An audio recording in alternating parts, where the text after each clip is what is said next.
वर्षकरे केवल थरे हेउथिबा संबलपुर सहरर देवदेव महादेवंक सह माता पार्वतींक शुभ विवाह परिप्रेक्षी केन्द्र शिक्षा मंत्री धर्मेन्द्र प्रधान विभिन्न शिवालय को जाई महादेवंक दर्शन करिसेंती। केन्द्र शिक्षा मंत्री धर्मेन्द्र प्रधान शीतल षष्ठीर आध्यात्मिक परिवेश रे सिंदूर पंक मानेश्वर भतरा कोल्लुथुकानी दुर्गापाली बुर्ला बालीबंधा सालिया बगीचा भूतापड़ा सरला बुढ़ारजा पाछगोछिया निकटस्थ शीतल षष्ठी यात्रार मंदिर को जाई देवदेव महादेवंक दर्शन करी आशीर्वाद मिथिले।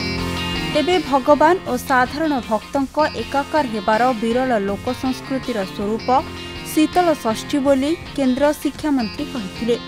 एथिसह कल्याणमयी माता पार्वती और प्रभु शिवंक पाखरे समस्तंक सुख शांति और समृद्धि कामना करिथिले केन्द्र मंत्री। संबलपुर नवीन दास का रिपोर्ट, खबर ओडिशा।